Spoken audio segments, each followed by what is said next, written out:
I suppose there aren't many ways to confirm a wife's infidelity, but sometimes the truth slips through the cracks when you least expect it. That night at the Harvest Moon dance at the Southside Golf and Country Club, one of the most exclusive clubs in Chicago, was meant to be just another elegant evening, the kind my wife, Lucinda, adored. The lavishness, the prestige, the whispered conversations over crystal glasses of champagne, it all made her happy. And I had the means to ensure she was happy. Or at least, I thought I did. Marcy Blaine and her husband, Charlie, were sitting at our table. She was one of Lucinda's closest friends, and since Charlie wasn't much of a dancer, I did the polite thing and offered Marcy a twirl on the floor. A couple of drinks in, we glided across the polished wood, the warm glow of chandeliers casting shadows around us. Just casual conversation, just a friendly compliment. I mentioned that she and Lucinda must have been spending a lot of time at the gym lately. After all, both women looked stunning, their long legs and elegant figures a testament to their discipline. But Marcy's response caught me off guard. Gosh, no, Dave. I haven't been to the gym in weeks. The words tumbled out without thought, her expression shifting only a second too late. A flicker of realization, then a moment of panic as she scrambled to correct herself. I pretended not to notice. Gave her space to recover. Let her believe she had gotten away with it. But inside, a cold unease had settled in my gut. If Lucinda hadn't been at the gym 3 times a week as she claimed, where had she been? Lucinda was, in every sense, a trophy wife. I had never particularly liked the term, but I couldn't deny that she fit the description perfectly. My first marriage had crumbled in my 20s, and I had spent the years that followed focused on building my financial empire. By the time I turned 40, I had amassed a net worth of $12 million, my firm managing well over $100 million in assets. Then came Lucinda, beautiful, charming, full of life. From the moment we met at a party, she captivated me. Whether she had been drawn to me or to my money, I never truly questioned. We dated for 6 months before I proposed, making it clear that marriage to me came with an ironclad prenup. She didn't hesitate. At her insistence, we had a grand, extravagant wedding in Chicago, followed by a honeymoon in Bali that left me exhausted in ways I didn't mind at all.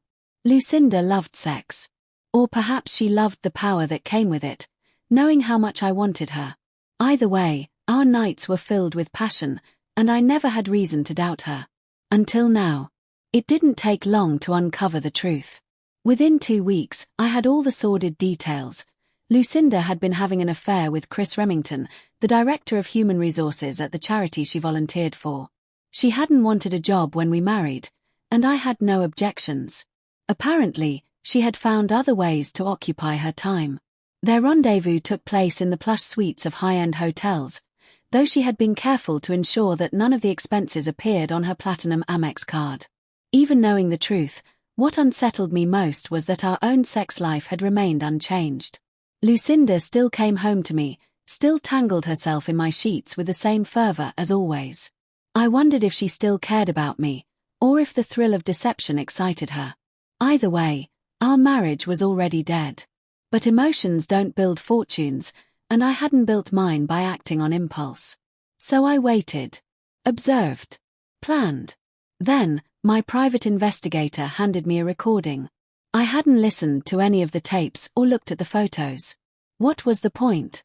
She had betrayed me, and that was all I needed to know. But this one caught my attention. Pillow talk, soft, whispered promises exchanged in dimly lit hotel rooms. I can't wait until we can be together all the time. When are you going to get your money together and leave your husband? It wasn't just an affair. It was a plan. I took a closer look at our finances. Over 4 months, Lucinda had quietly siphoned off over $230,000 of my money. She had withdrawn cash from ATMs in small, careful amounts. Bought designer dresses and accessories only to return them for cash. It should have been impossible. Most stores don't allow that, but Lucinda had found a way. Perhaps she had struck a deal with the store managers. Perhaps someone was getting a cut. Either way, she had been getting away with it. And yet, $230,000 wasn't nearly enough for the life she was accustomed to. There was more to her plan, and I needed to know what it was. I didn't have to wait long for my answer. 3 days later, I received a call from First United Bank. A polite young woman on the other end of the line wanted to discuss something rather urgent, our safe deposit box. Or rather, her safe deposit box. It had been a joint account, something I had set up with Lucinda in the early days of our marriage. One of those gestures meant to demonstrate trust and partnership. Irony, it seemed, had a sense of humor. The call came from a young woman named Judy Stanberg, a bank employee who had only been working at First United for a few weeks. She had just returned from Sweden, where she had spent several years building a life and finding a husband. From the moment she spoke, I could tell she was sharp, attentive, and proactive, the kind of person who didn't let things slip through the cracks. She called to let me know that my wife had caused quite a scene that day. Lucinda had come in, all charm and entitlement, expecting to access our safe deposit box. But Judy, following protocol, had informed her that she couldn't open it without my presence and signature in the bank's logbook. Lucinda hadn't taken the news well. She became flustered, then indignant, then outright aggressive. When charm failed, she resorted to intimidation, raising her voice, demanding exceptions, pressing for loopholes. But Judy stood firm. Eventually, 2 security guards had to step in and escort my wife out of the bank.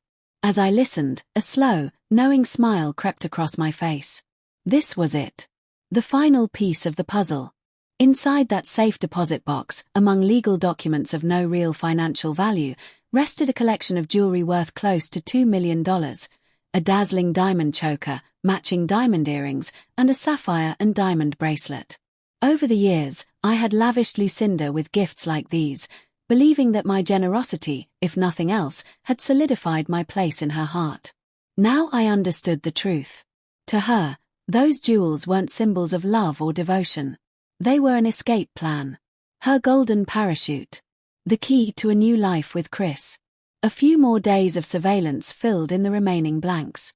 Lucinda had already funneled some cash to her lover, naive enough to trust that he was as invested in their future as she was. They had booked separate flights to Rio de Janeiro, leaving just 40 minutes apart, carefully timed, meticulously planned. The final step. Chris impersonating me at the bank, signing my name, and helping Lucinda retrieve the jewelry before they vanished together into a world of luxury and lies. Whoever said knowledge is power was absolutely right. Now, it was my turn to play the game. The morning of Thursday, November 19th, began in the most familiar, disarming way. Lucinda woke me up early, slipping into the shower with me, warm hands tracing familiar paths, lips pressing against my skin. We made love beneath the steaming water, her laughter soft and teasing, her movements as intoxicating as ever. When we finally emerged, she handed me my coffee, her eyes twinkling with mischief. "Great start to the day, honey," I murmured, taking a sip. She leaned against me, her voice smooth as silk. "Not at all, Dave. I just wanted to make sure you knew how I felt about you." She curled up in my lap as I ate breakfast, feeding me bites of bacon, pressing kisses against my cheek. It was all so seamless, so perfectly orchestrated, that I almost admired her for it. Then, as I was slipping on my coat, she appeared in the hallway, tossing out a casual remark, too casual. "Oh, by the way, honey, that darn board meeting got moved to this evening. So I might be out pretty late. It's a real shame, but I promised I'd go. Will you forgive me?" Another kiss. Another lingering embrace. Of course, I told her it was fine. Of course, I let her think she had me exactly where she wanted me. But as I sat at my desk that morning, fingers laced together, a slow, deliberate smile formed. Today was the day. At 2:35, Lucinda would board her flight, a one-way ticket to freedom clutched in her manicured hands. Chris's flight, on a different airline, was scheduled for 3:15. My men would be at the airport by noon. When Chris tried to board, he would be arrested for attempting to leave the country with over $10,000 in undeclared cash, a violation of federal currency regulations. The money. It wasn't his. It wasn't even Lucinda's. It was mine. There would be no romantic getaway. No happily ever after. Lucinda would land in Rio alone, carrying a purse heavy with stolen treasures, believing she had everything she needed to start fresh. The only problem. There was no Chris. There was no cash. And those glittering, exquisite jewels resting in her bag. Worthless. $150 in costume jewelry. Indistinguishable from the real thing unless you knew exactly what to look for. The call came at exactly 11:30 a.m. Right on schedule. Judy's voice crackled through the line, a mixture of amusement and curiosity. They were just here, she said. As you predicted, your wife came in with someone else. A tall guy, a little younger than her. He signed your name, and they fiddled with the safe for a few minutes, then left. I leaned back in my chair, exhaling slowly. Thank you, Judy, I said, the satisfaction in my voice undeniable. You've been an incredible help. Of course, what she didn't know was that I had visited the safe deposit box just days earlier, switching out the jewelry for identical fakes. Lucinda had no idea that the dazzling prizes she had risked everything for were nothing more than worthless glass and metal. She would step off that plane expecting luxury, only to find betrayal waiting for her instead. I imagined her sitting in her first-class seat, a triumphant smirk on her lips, fingers grazing the necklace tucked safely in her purse. And then, the moment of realization. The weight of her mistake settling in. The pure, exquisite horror. I couldn't help but grin.